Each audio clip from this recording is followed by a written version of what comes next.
श्री गुरुभ्यो नमः। हरिः ओम।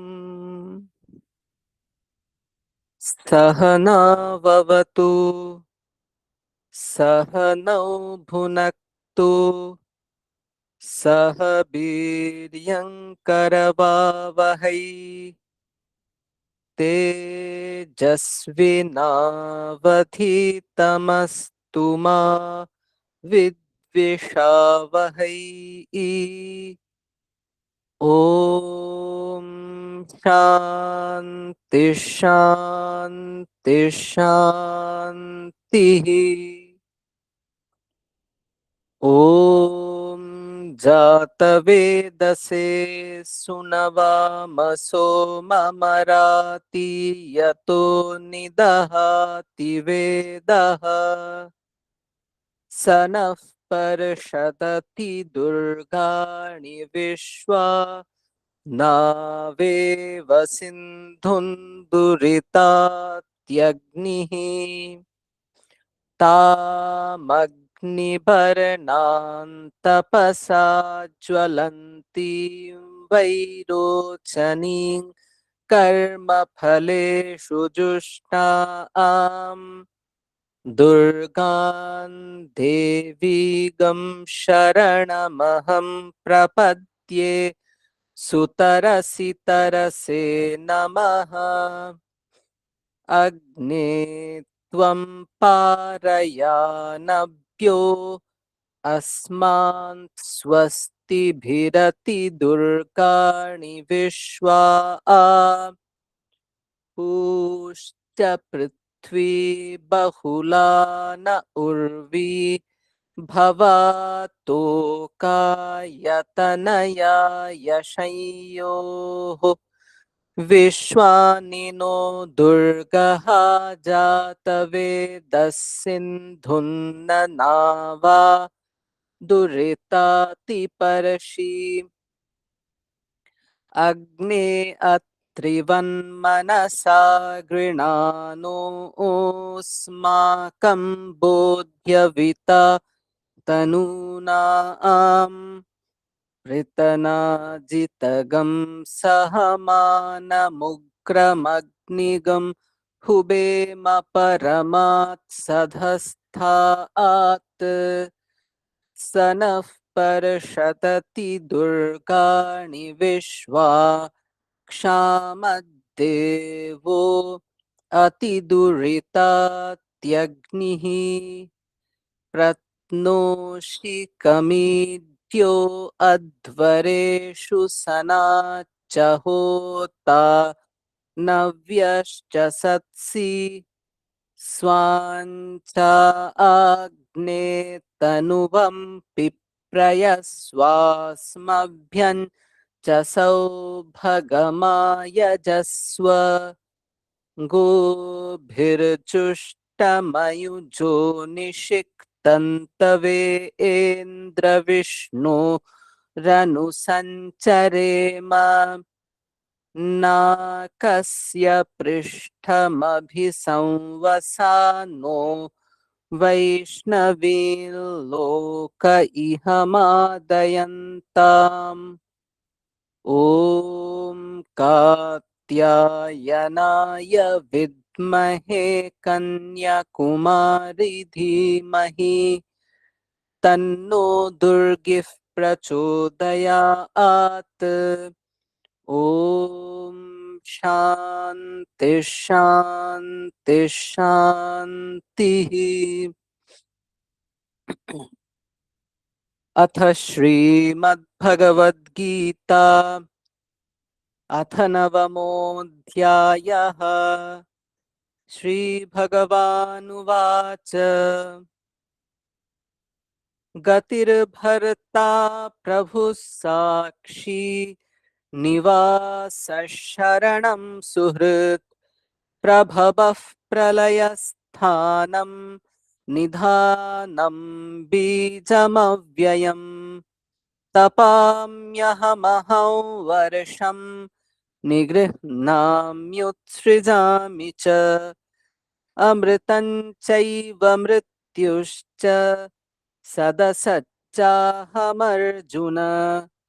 त्रैविद्या मां सोमपाः पूतपापा यज्ञैरिष्ट्वा स्वर्गतिं प्रार्थयन्ते ते पुण्यमासाद्य सुरेन्द्रलोकम् अश्नन्ति दिव्यान् दिवि देवभोगान् ते तं भुक्त्वा स्वर्गलोकं विशालम् क्षीणे पुण्ये मर्त्यलोकं विशन्ति एवं त्रयी धर्ममनुप्रपन्ना गतागतं कामकामा लभन्ते अनन्याश्चिन्तयन्तो मां ये जनाः पर्युपासते तेषान्नित्याभियुक्तानां योगक्षेमं वहाम्यहम् येऽप्यन्यदेवता भक्ता यजन्ते श्रद्धयान्विताः तेऽपि मामेव कौन्तेय यजन्त्यविधिपूर्वकम् अहं हि सर्वयज्ञानां भोक्ता च प्रभुरेव च न तु मामभिजानन्ति तत्त्वेनातश्च्यवन्ति ते यान्ति देवव्रता देवान् पितॄन् यान्ति पितृव्रताः भूतानि यान्ति भूतेज्या यान्ति मद्याजिनोऽपि माम् पत्रं पुष्पं फलं तोयं यो मे भक्त्या प्रयच्छति तदहं भक्त्युपहृतम् अश्नामि प्रयतात्मनः यत्करोषि यदश्नासि यज्जुहोषि ददासि यत्तपस्यसि कौन्तेय तत्कुरुष्व मदर्पणम् शुभाशुभफलैरेवं मोक्ष्यसे कर्मबन्धनैः सन्न्यासयोगयुक्तात्मा विमुक्तो मामुपैष्यसि समोऽहं सर्वभूतेषु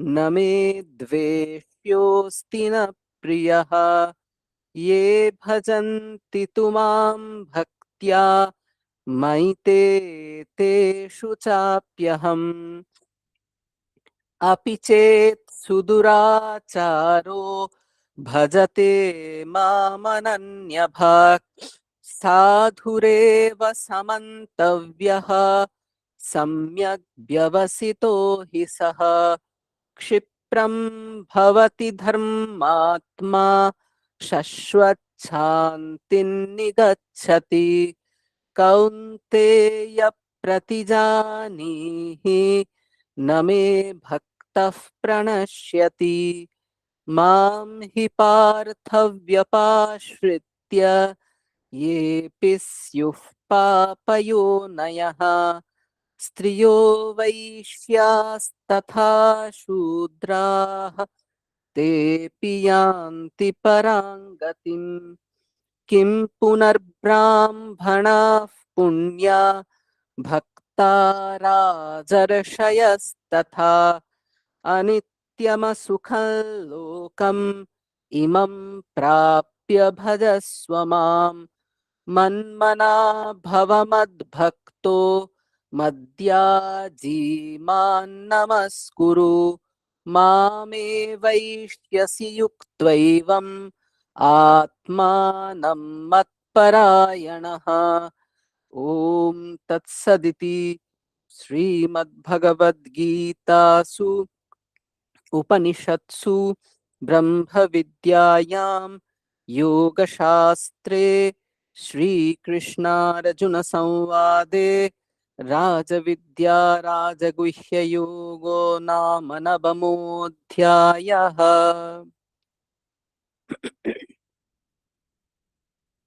আজকের মনন সপ্তম অধ্যায়ের ২৭ নম্বর শ্লোক। আমি আগে পড়ছি।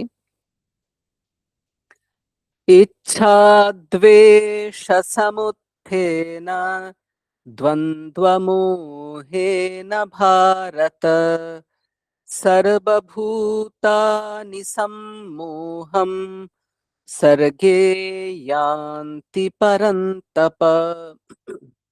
আবার পড়ছি।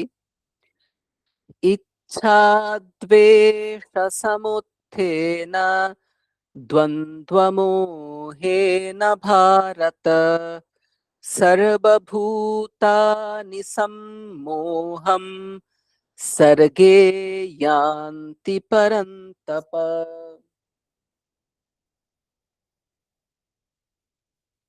পরন্তপ এটা অর্জুনের বিশেষণ। আহ্বান করা হয়েছে অর্জুনকে। পরান্তাপয়তি ইতি পরন্তপঃ, যে অন্যদের তাপ দেয়, কষ্ট দেয়, তাকে বলা হচ্ছে পরন্তপ। এখানে হঠাৎ করে কেন তাকে পরন্তপ বলা হলো? তার কারণ হচ্ছে যে অর্জুনের যে বীর্য, অর্জুনের যে বীরত্ব, তা অনেকেরই দুঃখের কারণ। ঠিক আছে? তার শত্রুপক্ষে যারা দাঁড়িয়ে আছে, অর্জুনের উপস্থিতিতেই তাদের কষ্ট হয়। তাই বলা হচ্ছে পরন্তপ, হে পরন্তপ। তো তারপরে কি বলা হচ্ছে? যে ইচ্ছাদ্বেষ সমুত্থেন দ্বন্দ্বমোহেন হে ভারত। ভারত মানে ভরত বংশীয় হে অর্জুন। ইচ্ছাদ্বেষ সমুত্থেন দ্বন্দ্বমোহেন সর্বভূতানি সম্মোহম ইয়ান্তি। কোথায় না স্বর্গে। এখানে স্বর্গে মানে কি? স্বর্গে মানে হচ্ছে জন্মনি। শঙ্করাচার্য অর্থ করছেন জন্মনি মানে সৃষ্ট। স্বর্গ মানে হচ্ছে সৃষ্টি। এটা কিন্তু দন্তস্ব বয় নেই, দেখবেন দন্তস্ব আছে। স্বর্গে মানে হচ্ছে সৃষ্ট, সৃষ্টিতে মানে জন্মে। মানে উৎপত্তিকালে, এরকম অর্থ করেছেন। তো উৎপত্তিকালে কি হয় না, সর্বভূতানি সম্মোহম ইয়ান্তি। সমস্ত প্রাণীকুল কি হয়? সম্মোহম ইয়ান্তি, মোহগ্রস্ত হয়। মোহ বশতই সমস্ত প্রাণীকুল উৎপন্ন হয়, মোহকে আশ্রয় করেই। মোহ না থাকলে মানে জন্ম হবে না। মোহ জন্মের কারণ। তো যাই হোক, সর্বভূতানি সম্মোহম ইয়ান্তি। কখন না স্বর্গে, উৎপত্তিকালে সমস্ত প্রাণীকুল মোহগ্রস্ত হয়। মোহ বশতই এই সমস্ত ভূত উৎপন্ন হয়। আহ কার দ্বারা মোহগ্রস্ত হয়? কারণ কি? বলা হচ্ছে ইচ্ছা দ্বেষ সমুত্থেন দ্বন্দ্ব মোহেন। ইচ্ছা এবং দ্বেষ এর থেকে উৎপন্ন যে দ্বন্দ্ব মোহ, তার দ্বারা সমস্ত প্রাণীকুল মোহগ্রস্ত হয়। ঠিক আছে? তো ইচ্ছা এবং দ্বেষ, ইচ্ছা মানে ধরুন আমি কোনো একটা বিষয়কে চাইছি, সেটা হচ্ছে ইচ্ছা। যেমন ধরুন আমি যদি বললাম যে অহম জ্ঞানম ইচ্ছামি, আমি জ্ঞান চাই, তাহলে আমার জ্ঞানের ইচ্ছা আছে। আর দ্বেষ মানে হচ্ছে যেখান থেকে আমি নিজেকে সরিয়ে নিয়ে আসি। ঠিক আছে? ধরুন আমি বললাম যে অহম অপমানম না ইচ্ছামি, আমি অপমান চাই না, তার মানে অপমানের প্রতি আমার দ্বেষ আছে। তো ইচ্ছা মানে হচ্ছে কিছু গ্রহণ করার ইচ্ছা, ঠিক আছে, পাওয়ার ইচ্ছা। আর দ্বেষ মানে ত্যাগ করার ইচ্ছা। তো ইচ্ছার ঠিক উল্টোটা হচ্ছে দ্বেষ। তো এই ইচ্ছা এবং দ্বেষ থেকে উৎপন্ন যে দ্বন্দ্ব মোহ, তো এটা আবার কি কথা? দ্বন্দ্ব মোহ, দ্বন্দ্ব মোহের অর্থ করা হচ্ছে, শঙ্করাচার্য করছেন দ্বন্দ্ব নির্মিতঃ মোহঃ। দ্বন্দ্ব মানে যুগল। কিরকম যুগল? সুখ দুঃখ, পাপ পুণ্য ইত্যাদি আছে যে যুগল, সেই যুগলগুলোকে এখানে দ্বন্দ্ব শব্দের দ্বারা বলা হয়েছে। এখানে সুখ দুঃখ, ইচ্ছা, আপনার ঈপ্সিত বস্তু প্রাপ্তি হলে কি হয়? সুখ হয়। দৃষ্ট, যেখানে আমার দ্বেষ আছে, যাকে আমি বর্জন করতে চাই, সেটা যদি কোনো কারণে প্রাপ্ত হয়, সেখান থেকে দুঃখ হয়। ঠিক আছে? তো এই ইচ্ছা এবং দ্বেষ, এর দ্বারা উৎপন্ন যে দ্বন্দ্ব নির্মিত, দ্বন্দ্ব নিমিত্ত মোহ, এই সুখ দুঃখ ইত্যাদি দ্বন্দ্ব থেকে উৎপন্ন যে মোহ, সেই মোহের দ্বারা সমস্ত প্রাণীকুল মোহগ্রস্ত হয় জন্মের সময়। ঠিক আছে, এমনটা বলা হচ্ছে। তো তাই দেখুন, অনুবাদটা আমরা এরকম করেছি: হে ভরতবংশী অর্জুন, জগতে, এখানে যদিও স্বর্গ শব্দের অর্থ জগতে করা হয়েছে, কিন্তু শঙ্করাচার্য সৃষ্টৌ এর শব্দের অর্থ করেছেন জন্মনি, মানে উৎপত্তিকালে। ঠিক আছে? তো জগতে বা উৎপত্তিকালে ইচ্ছা এবং দ্বেষ থেকে উৎপন্ন যে সুখ দুঃখ ইত্যাদি দ্বন্দ্ব, ঠিক আছে, সেই দ্বন্দ্ব থেকে উৎপন্ন যে মোহ, সেই মোহের কারণে সমস্ত প্রাণী মোহগ্রস্ত হয়ে আছে। এবারে সমস্ত প্রাণী মোহগ্রস্ত হয়ে আছে, আহ সেটা সুখ দুঃখ রূপ মোহের কারণে সে মোহগ্রস্ত হয়ে আছে। এই সুখ দুঃখ আবার ইচ্ছা এবং দ্বেষ থেকে উৎপন্ন হচ্ছে। তো এখানে একটা কারণ পরম্পরা আছে। কারণ পরম্পরা মানে একটা কারণ, তা থেকে উৎপন্ন হচ্ছে একটা জিনিস, সেখান থেকে আরেকটা উৎপন্ন হচ্ছে আরেকটা জিনিস। যেমন ইচ্ছা এবং দ্বেষ, এই দুটো জিনিস যদি বর্জন করা যায়, তাহলে মোহ কিন্তু অবগত হয়। ঠিক আছে? ইচ্ছা এবং দ্বেষ, এই দুটো যদি পরিত্যাগ করা যায়, ইচ্ছা এবং দ্বেষ এই দুটোই কিন্তু হিউম্যান রিয়াকশন। ভেবে দেখুন, আমি এটাকে চাই, আমি এটাকে চাই, এরকম করে ডিজায়ার তৈরি হয়। আমি এটা চাই না, আমি এটা চাই না, এটা দিয়েও এক ধরনের ডিজায়ার তৈরি হয়। এর ফলে যেটা হয়, যেটা আপনি চাইছেন সেটা যদি না পান, আপনার কষ্ট হবে।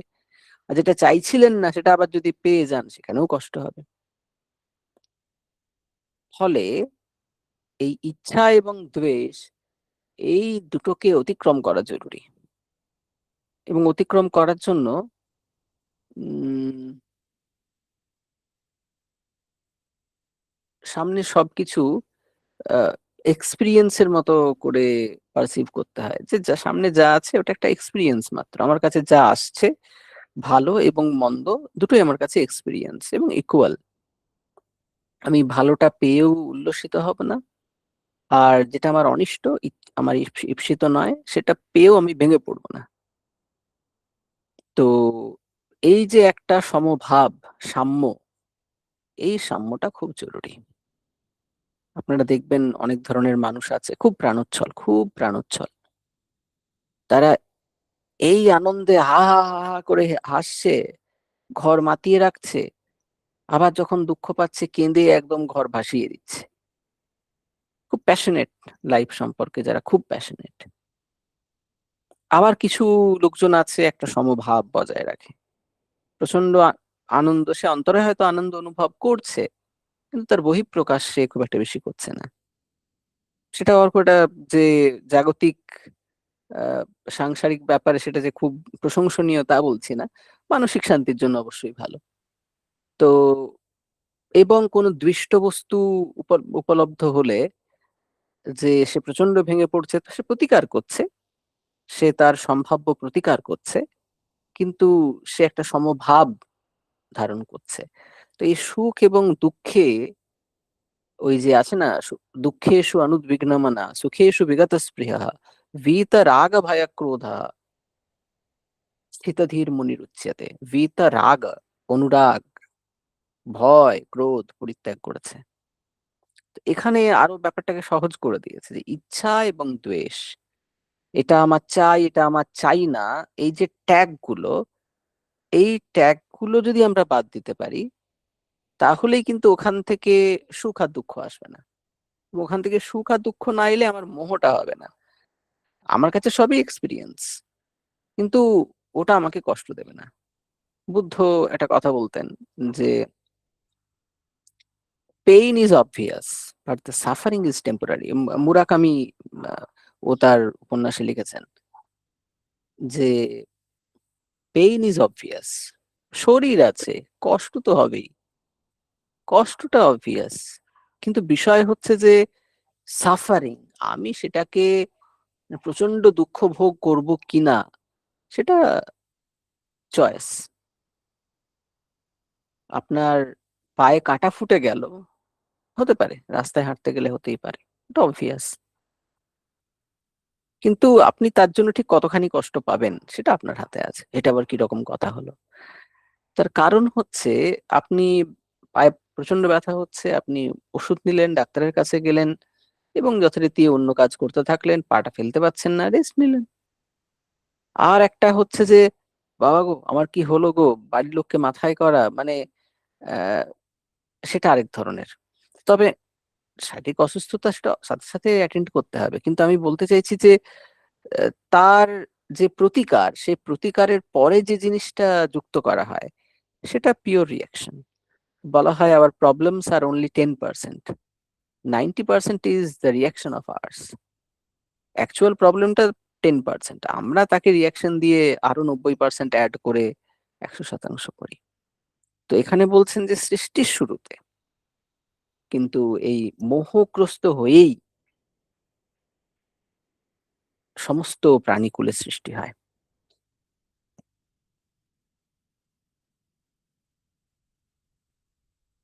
ন্যায়শাস্ত্রে সুন্দর সূত্র আছে, দুঃখ জন্ম প্রবৃত্তি মিথ্যা জ্ঞানানাম উত্তরোত্তরাপায়ে তদন্তরাপায়াদ অপবর্গ। ন্যায় দর্শনে মুক্তি কিভাবে হবে সেটা বলা হচ্ছে। দুঃখ, জন্ম, প্রবৃত্তি এবং মিথ্যা জ্ঞান। এই মিথ্যা জ্ঞান হচ্ছে মোহ। তো বলা হচ্ছে যে মিথ্যা জ্ঞান, মোহ, তার থেকে উৎপন্ন হয় প্রবৃত্তি। প্রবৃত্তি মানে এই কাজ করব, এই কাজ করব না, ইচ্ছা এবং দ্বেষ, আমি এটা চাই তাহলে এটার জন্য কাজ করতে হবে, প্রবৃত্ত হতে হবে। দ্বেষ, আমি এটা চাই না তাহলে সেটা যাতে আমার কাছে এসে না পৌঁছায় তার জন্য পরিশ্রম করতে হবে। তো মিথ্যা জ্ঞান, তার জন্য প্রবৃত্তি। তো এবং প্রবৃত্তির ফলেই হচ্ছে জন্ম। যখনই আমার বিবিধ কর্মে প্রবৃত্তি হবে, তার ফলস্বরূপ আমি সেখানে কিছু না কিছু পুণ্য পাপ অর্জন করব, এবং সেই পুণ্য পাপ এর ফল ভোগের জন্য আমার জন্ম হবে। আর জন্ম হলেই দুঃখ হবে, অবভিয়াস। জন্মালেই দুঃখ হবে, কারণ জন্ম মানেই তো তাই, কর্মফল ভোগের জন্যই তো। আর কর্মফল তো সুখ দুঃখাত্মক, হয় সুখ হবে, সুখ হবে, না হলে দুঃখ হবে। আর আমাদের সুখের পরিমাণ বড় কম, দুঃখের পরিমাণই বেশি, ফলে দুঃখ হবে, এটুকু অবভিয়াস। তো ওই ক্রমটা খুব সুন্দর, সেটা হচ্ছে মোহ, মোহের কারণে প্রবৃত্তি, প্রবৃত্তির কারণে জন্ম, এবং জন্মের কারণে হচ্ছে দুঃখ। এবারে যদি আপনি দুঃখ না চান, সরি, দুঃখ না চান, তাহলে জন্ম মৃত্যু চক্র থেকে বেরোতে হবে। জন্ম মৃত্যু চক্রে যদি পড়তে না চান, তাহলে কোনো কর্মে প্রবৃত্ত হওয়া চলবে না। আর কোনো কর্মে যদি প্রবৃত্ত না হতে চান, তাহলে মিথ্যা জ্ঞান দূর করতে হবে। আর মিথ্যা জ্ঞান দূর করবেন কি করে? এই যেটা আমরা করছি, প্রতিনিয়ত আলোচনা, তারপরে ধ্যান, জপ ইত্যাদি। একটা হচ্ছে মনকে তৈরি করা, এটাই হচ্ছে মূল। এবং ঈশ্বরমুখী থাকা, যেটা আমি বারবার বলি। তো এই হচ্ছে উপায় এই মিথ্যা জ্ঞানকে অতিক্রম করা। তারপর ঈশ্বরের যখন কৃপা হবেন, উনি ঠিক ওনার মতো করে আমাদেরকে গাইড করবেন। ঠিক আছে? তো আমরা যেন ঈশ্বরমুখী থাকি, আমরা যেন টিউন থাকি। এরপরে দীর্ঘায়িত করছি না, আজকে একটু বিলম্বে শুরু হয়েছে। এরপরে আপনারা প্রাত্যহিক ধ্যান, জপ, শরীরচর্চা ইত্যাদির মাধ্যমে আজকের সুন্দর দিন শুরু করুন। সকলকে সুপ্রভাত।